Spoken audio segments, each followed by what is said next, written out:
नमस्ते। चिकित्सा और स्वास्थ्य कार्यक्रम में आप सभी दर्शक लोग के स्वागत करत हैं जा। जी हाँ, स्वास्थ्य मंत्रालय के सहयोग से ये कार्यक्रम आप लोग तक पहुँचावल जाला।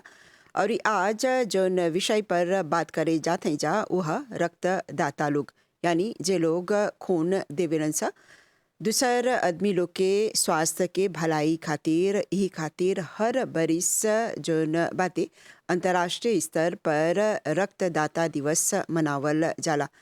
और ये आज के प्रोग्राम में हमनी के संगे दुगो मेहमान जुड़ल बाते। सबसे पहले बाते डॉक्टर जानकी सोनू जी, जे ब्लड ट्रांसफ्यूजन सर्विस के अध्यक्ष हवा।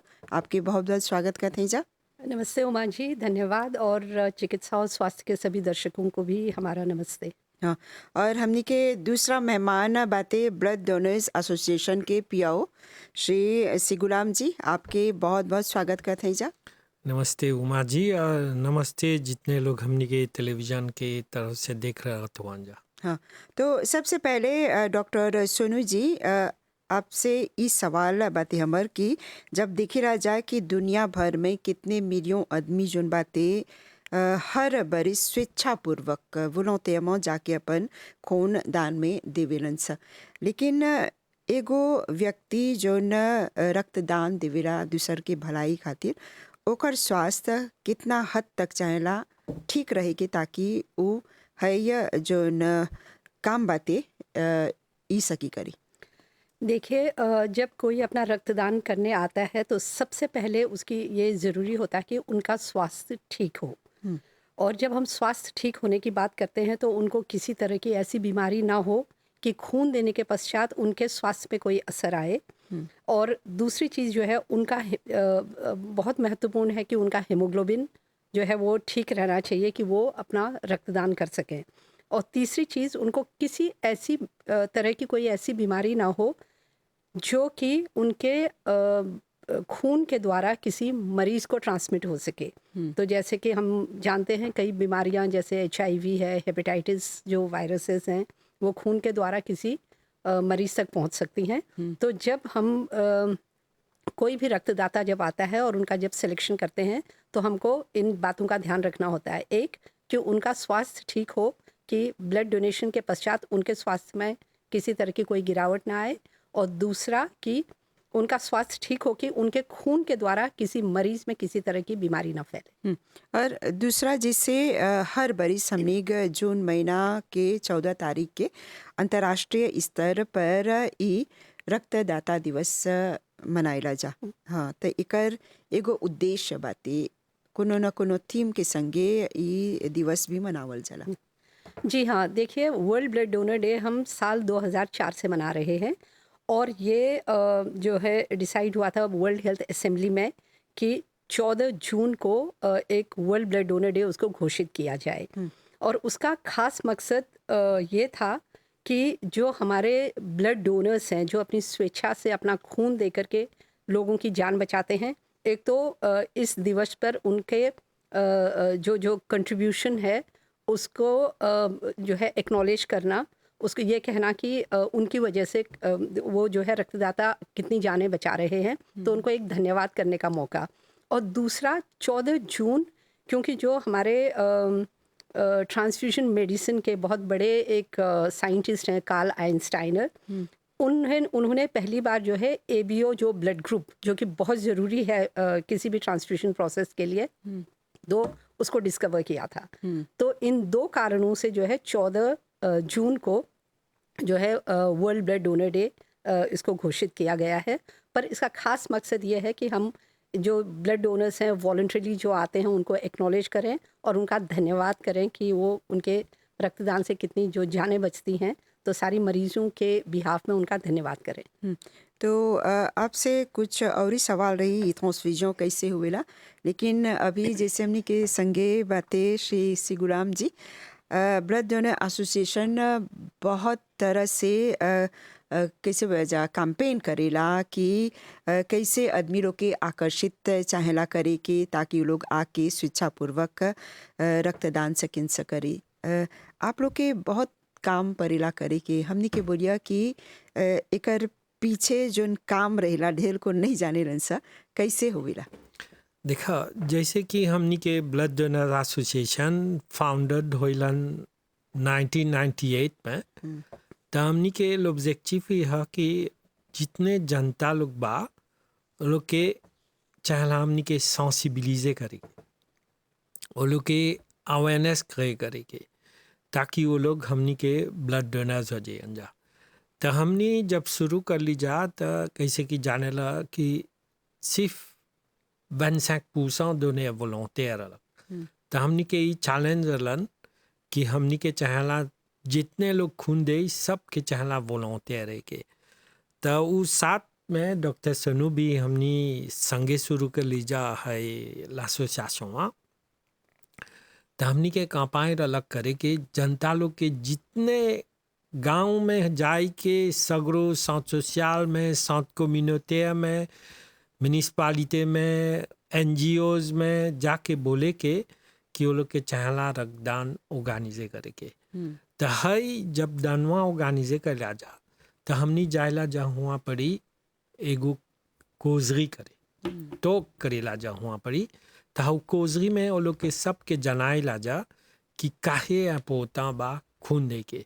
तो ऐसे हमनी के काम देखबा तो फजीर से नहीं शुरू होला, हमनी के काम जस्टिस लाप्रेमिजी होला। जब सब कोई अपन घरे चलावेलन जा काम करके, तो हमनी जायला जा रेनियो करे, कहूँ पर ही देखला से कौन ले वो लोग के इडियाल बा, कई बजे वो लोग सकियन जा हमनी के भेंट करे, तब वो लोग के सिखाइला जा, बोली ला जा कैसे चाहला कांपाइवा करे के और कैसे चाहला के ऑर्गेनाइजे करे के, ताकि आदमी लोग आके हुआ पर ही खून दियन जा। तो ई कांपाइवा हमने जस्टी लाप्रेमिजी में कैला जा, और ई कांपाइवा इजिस एनजीओज क्लिप सोसाइटी कल्चरल में नहीं कैला जा, जैसे कि वर्क प्लेस में भी होला।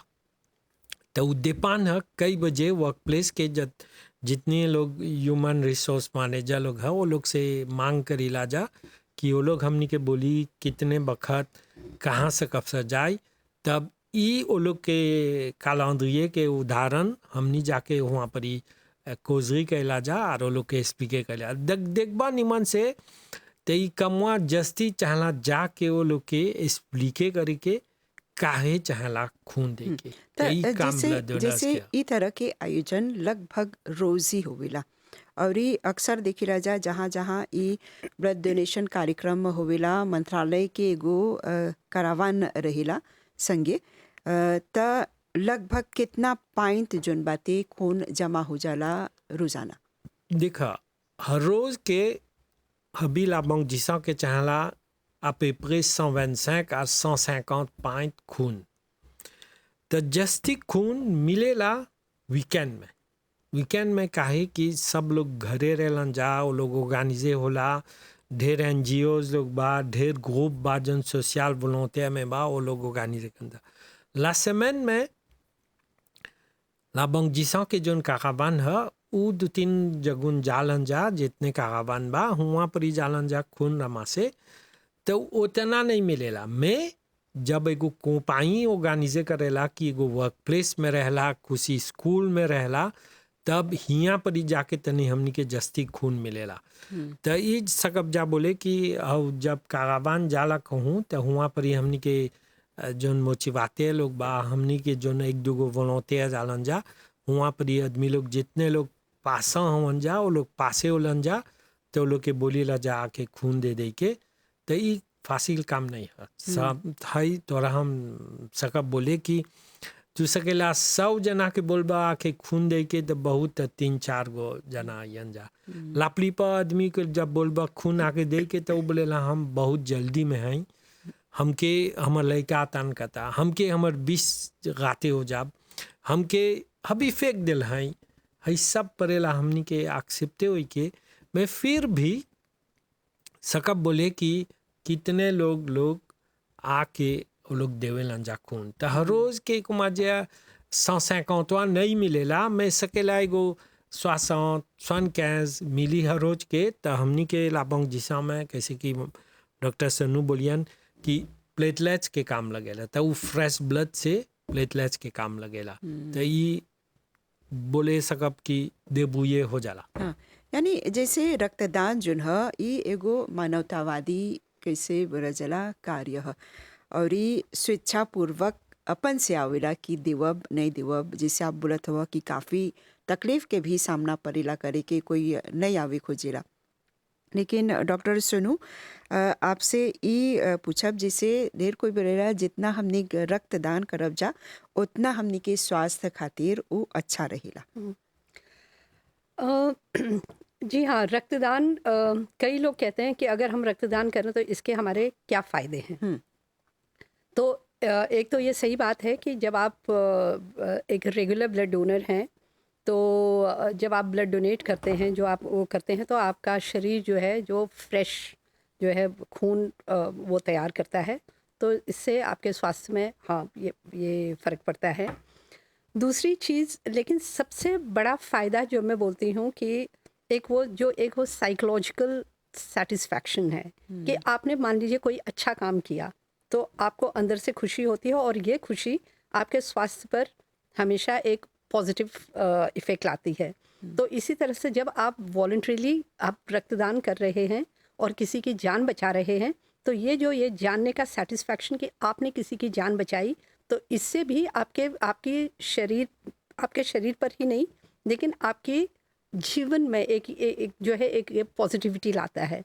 तो इससे हम हमेशा कहते हैं कि अ, रक्तदान करने के फ़ायदे हैं। और एक फ़ायदा ये भी है कि जब आप आते हैं तो हम एक मिनी मेडिकल चेकअप करते हैं। तो हमारी बहुत सारी बहनें ऐसी हैं कि जिनको मान लीजिए एनीमिया की प्रॉब्लम है और उनको पता नहीं है, तो जब वो रक्तदान करने आती हैं तो उस समय जब हम टेस्ट करते हैं तो बहुत सारे ये इस तरह की चीज़ें डायग्नोज होती हैं। मान लीजिए किसी का ब्लड प्रेशर ज़्यादा है और उसको पता नहीं है, तो जब वो रक्तदान करने आते हैं तो उस समय ऐसी बीमारियों का भी पता चलता है। तो एक तरह से ये आपके स्वास्थ्य में एक डेफिनेटली एक जो है उसका एक पॉजिटिव इम्पैक्ट होता है ब्लड डोनेशन का। और इससे बड़ा जो है एक जिसे हम कहते हैं कि अंदरूनी खुशी कि आपने किसी की जान बचाई, तो इसका बहुत फ़र्क पड़ता है जीवन में। अ, जैसे ढेर कोई बोलेला कि जे लोग रक्तदान देवे रंग सा रेगुलर बेसिस पर यानी 3-4 महीने के बाद त ई बोले रंग सा कि लोग विभिन्न बीमारी से भी सकिन सब बचे। त सकबा बोले कौन कौन तरह के बीमारी से एगो आदमी सकी बचे?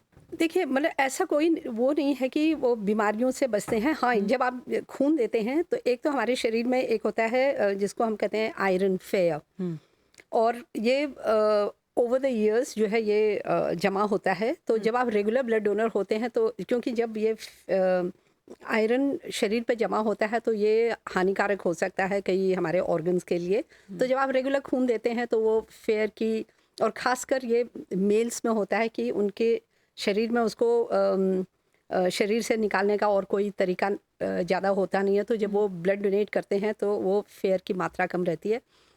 कई ऐसी रिपोर्ट्स भी हैं कि कहते हैं जो रेगुलर ब्लड डोनर्स होते हैं उनको हार्ट की ये प्रॉब्लम्स और ये सब कम होती हैं। लेकिन ये जो है जैसे बहुत वाइडली रिसर्च नहीं है, लेकिन हाँ जो है जब आप रेगुलरली ब्लड डोनेट करते हैं तो एक रेगुलर आपका चेकअप होता है। वो चेकअप होता है और आप जो है किसी भी संभावित बीमारी को डिटेक्ट कर सकते हैं, उससे बच सकते हैं।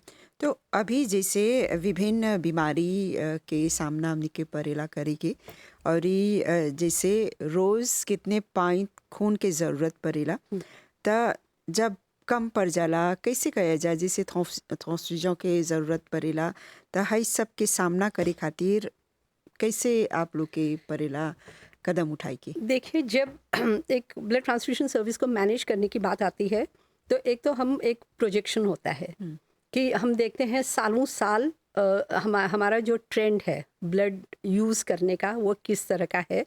तो उसके बेसिस पे हम एक प्रोजेक्शन करते हैं कि हमें जो है हर रोज़ या साल में कितना खून जमा करना चाहिए। दूसरा जो हम देखते हैं कि हमारे जो हेल्थ सर्विसेज हैं वो किस तरह से एक्सपैंड हो रही हैं, क्योंकि बहुत पहले जब सर्विसेज उतनी एक्सपैंडड नहीं थी तो उतनी खून की ज़रूरत नहीं पड़ती थी। शुरू में आज से अगर हम 20 साल पहले की बात करें तो हम साल में 20-25 हज़ार पाइंट जो है इकट्ठा करते थे। और जब हम पिछले साल की बात करें 2023 में, तो हम लोगों ने 52,000 जो है पॉइंट खून इकट्ठा किया। और आने वाले सालों में जो है इसकी ज़रूरत और बढ़ेगी, क्योंकि जैसे आप देख रहे हैं तरह तरह के जो है हम लोगों के हेल्थ सर्विसेज अच्छी हो रही हैं, एक्सपैंड हो रही हैं। अभी नया कैंसर हॉस्पिटल बना है और सभी को पता है कि कैंसर के मरीजों को रेगुलर ब्लड ट्रांसफ्यूजन की ज़रूरत पड़ती है। जो है जो दिल की जो ऑपरेशंस हैं, हार्ट ऑपरेशंस, वो भी दिन पर दिन जो है बढ़ रहे हैं, उनको भी जो है ज़रूरत पड़ती है। तो इन सब को देख करके हम एक प्रोजेक्शन बनाते हैं कि कितना खून हमें साल में इकट्ठा करना चाहिए कि हमारे जो हम उसकी जो डिमांड है उसको पूरा कर सकें।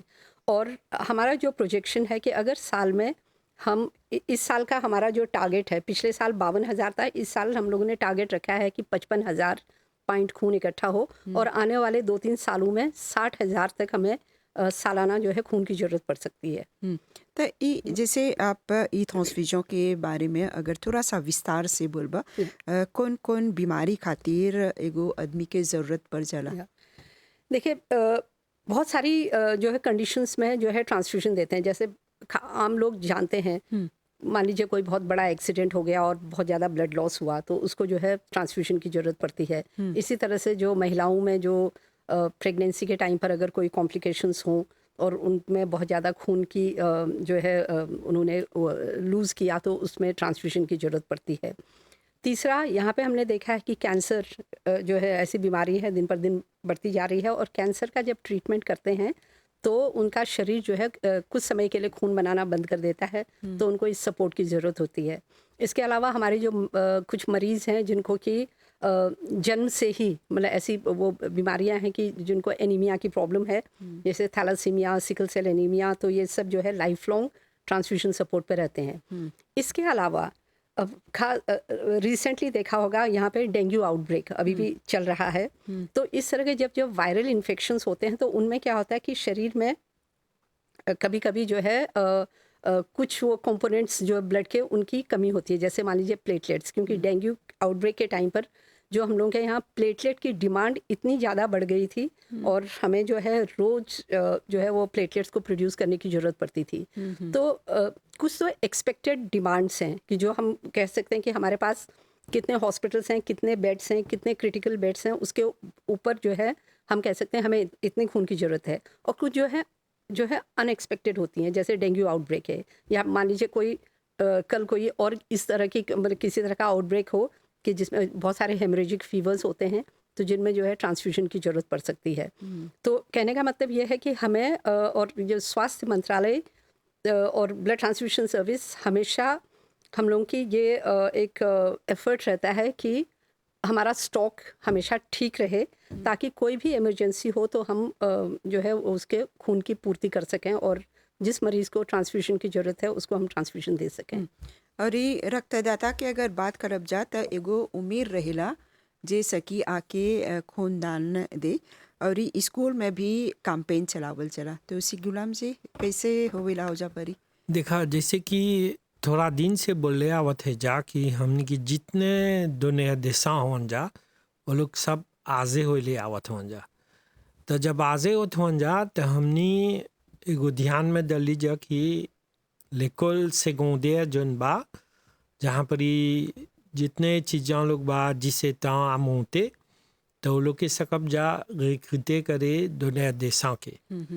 तो हमने पहला एगो वर्कशॉप कर लीजा, ये बरिस कर ले लीजा थी janvier février में MGI में, कहाँ पर जितने स्कूल के डायरेक्टर्स बार जिन लोग ऑर्गेनाइजे कर लेन जा वो लोग के बलैली ले जा कि वो लोग के स्पीके करे के लैपोता स्वा कैसे कि बोली कि जितने हमनी के दोने आजे होता तो ई कारण हमनी जस्ती स्कूल के टारगेट कर लें जा हुआ परी वो लोग के हमनी के और जौन चीज़ों बा वो लोग अयन जा खून दे तो हमनी के है जौन रिप्लेसमेंट बा एजिंग के सकब जा फास्ट करे।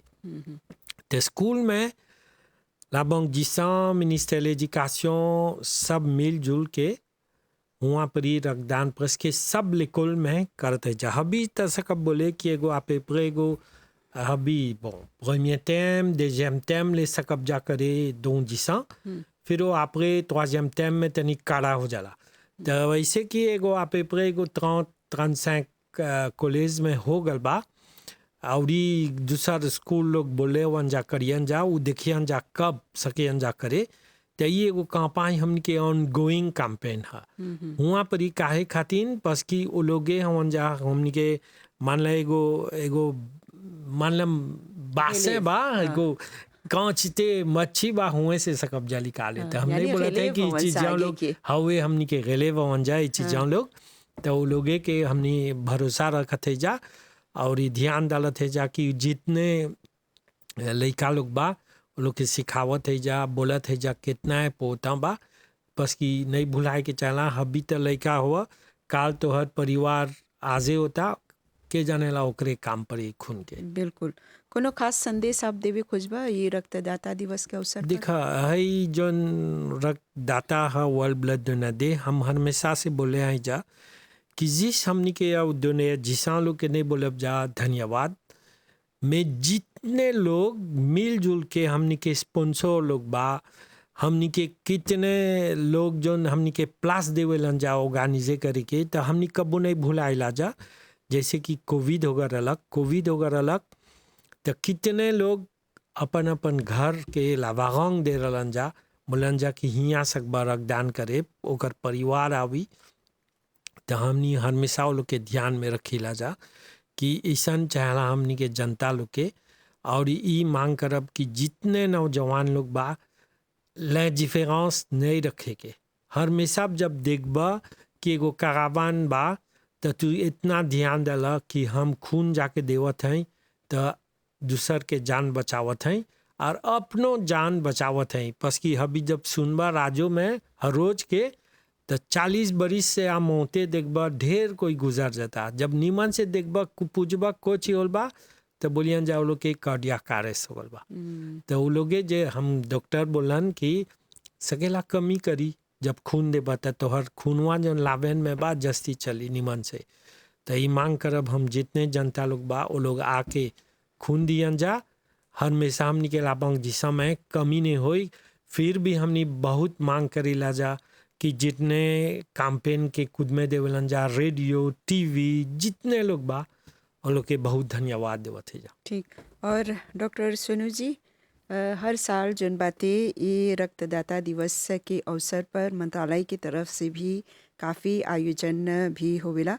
तो आपके तरफ से कौन संदेश बातें और कौन अपील बातें? देखिए जैसे शिवलाम जी ने कहा है जब हम ब्लड ट्रांसफ्यूजन सर्विस की बात करते हैं तो वो ब्लड ट्रांसफ्यूजन सर्विस बिना ब्लड के तो उसका कोई महत्व नहीं है। तो मैं हमेशा कहती हूँ कि अभी तक कोई इस तरह का ब्लड सब्स्टिट्यूट नहीं आया है कि जो कि ब्लड को रिप्लेस कर सके। तो अभी आने वाले कई सालों तक जो है हमें जान बचाने के लिए ब्लड ट्रांसफ्यूजन की ज़रूरत पड़ेगी और ये ब्लड जो है सिर्फ ब्लड डोनर से आएगा। तो अगर लोग आकर के डोनेट नहीं करेंगे तो हमेशा एक वो शॉर्टेज रहेगी और हो सकता है किसी मरीज़ को बहुत अगर उसकी ज़रूरत हो और हम उसकी आपूर्ति नहीं कर सकें। जैसे सिगलाम जी ने बताया हम लोगों के जो डेमोग्राफिक्स हैं पॉपुलेशन डेमोग्राफिक्स अगर आप देखें तो हम एक एजिंग पॉपुलेशन है यहाँ पे। और दूसरी तरफ आपने भी सुना होगा कि बर्थ रेट जो है दिन पर दिन घटते जा रहे हैं। तो एक समय ऐसा आएगा कि शायद हमारे पास जो है एलिजिबल डोनर्स ना हो। तो इसलिए हम कहते हैं जो हमको इन्वेस्ट करना चाहिए अपने यंगस्टर्स और यूथ पे, क्योंकि अगर आज कोई 17-18 साल में एक ब्लड डोनर बनता है तो उनके आगे जो है पूरी ज़िंदगी अगले 60-70 साल पड़े हुए हैं कि वो एक रेगुलर ब्लड डोनर या ब्लड डोनेशन कर सकें। तो इसीलिए इतना ज़्यादा एम्फेसिस जो है हमारे यंग डोनर्स पे है। तो हमारी भी मैं भी शिवलाम जी के साथ अपील करना चाहूँगी कि जितने भी हमारे जो यंगस्टर्स हैं यूथ जो हैं वो आकर के इस एक्टिविटी में ज़्यादा से ज़्यादा हिस्सा लें और जब कभी भी उनको मौका मिलता है तो वो अपना ब्लड डोनेशन करें। एक और चीज़ मैं यहाँ बताना चाहूँगी कि हमारे मंत्रालय में अभी आपने सुना होगा ई हेल्थ और ये जो है इसका इम्प्लीमेंटेशन हो रहा है। और हम लोगों ने भी देखा है कि ब्लड ट्रांसफ्यूजन सर्विस में हम एक जो ई हेल्थ के साथ आएगा उसको लॉन्च करेंगे एक डोनर ऐप, एक एप्लीकेशन कि उसमें हम ये डोनर्स को सुविधा दे सकते हैं कि वो उस ऐप में सारी एक्टिविटीज़ की कहाँ हम लोगों का ब्लड डोनेशन हो रहा है, उनके घर के आसपास किस जगह पर किस दिन को और किस समय पर ब्लड डोनेशन हो रहा है, तो वो जा कर के वहाँ पे अपना ब्लड डोनेट कर सकते हैं। ये इन्फॉर्मेशन हम उनको देंगे ऐप के द्वारा। और उसके अलावा बहुत सारे लोग होते हैं कि जब वो ब्लड डोनेट करने के लिए आते हैं तो वो कहते हैं कि अरे हमारे पास इतना टाइम नहीं है, रजिस्ट्रेशन करने के लिए टाइम नहीं है, तो उसमें भी वो अपना प्री रजिस्ट्रेशन कर सकते हैं और आकर के अपने जो है आसपास जो है वहाँ पे जाकर के ब्लड डोनेशन कर सकते हैं। तो ये हो सकता है अगले आने वाले महीनों में इस तरह की सुविधा हम डोनर्स तक लाना चाहेंगे, ताकि उनको ये सारी इन्फॉर्मेशन और ये सारी जानकारी हो और ये सुविधा उनको उपलब्ध हो कि वो अपने जो नियरेस्ट जहाँ पर ब्लड डोनेशन एक्टिविटी हो रही है वहाँ जाकर के अपना ब्लड डोनेट कर सकें। तो हमारी यही उम्मीद है और आगे की होप है कि जितने भी जो यंगस्टर्स हैं वो इसमें पार्टिसिपेट करें और दूसरों की किसी की जान बचाने से ज़्यादा अच्छा काम जो है और कोई हो नहीं सकता है। तो यही हमारी अपील है और मैं सारे जितने भी डोनर्स हैं, ऑर्गेनाइजर्स हैं, हमारे जो पार्टनर्स हैं, उन सबको धन्यवाद कहना चाहूँगी कि आज हम अगर 52,000 पॉइंट्स अगर हम लोगों ने जो पिछले साल खून इकट्ठा किया, तो ये बहुत सारे लोगों की मेहनत के कारण है और उन सभी को हमारा धन्यवाद और वर्ल्ड ब्लड डोनर डे की बहुत बहुत शुभकामनाएं। ठीक। जैसे कि हाँ, वर्ल्ड ब्लड डोनर डे हमने सेलिब्रेट करते हैं जा 14 जून को।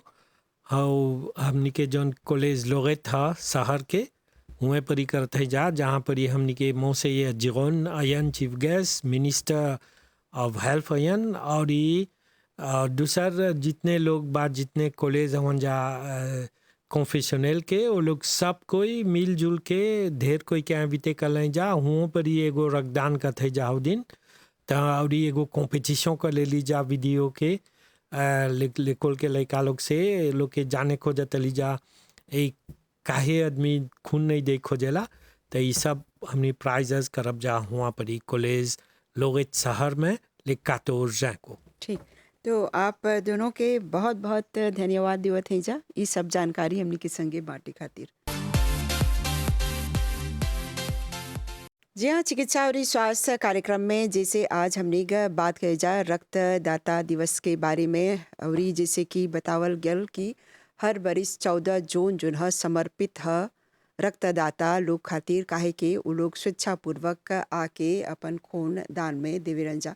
तो हमने यही उम्मीद करते हैं जा कि वो लोग ये जो न कार्य में संलग्न हवन जा वो लोग हमेशा रहन जा, आगे बनियन जा और अपन संगे ज़्यादा से ज़्यादा आदमी लोग के अनियन जा, ताकि ज़्यादा से ज़्यादा आदमी लोग के स्वास्थ्य जोन बातें ठीक रही। तो चिकित्सा और स्वास्थ्य कार्यक्रम के ई करी के हैजे परी विराम देव जा और एगो प्रोग्राम के संगे आप लोग से मुलाकात करब जा। अभी खातिर हमनी के और हमनी के पूरा प्रसारण टीम के आज्ञा देव जा। नमस्ते।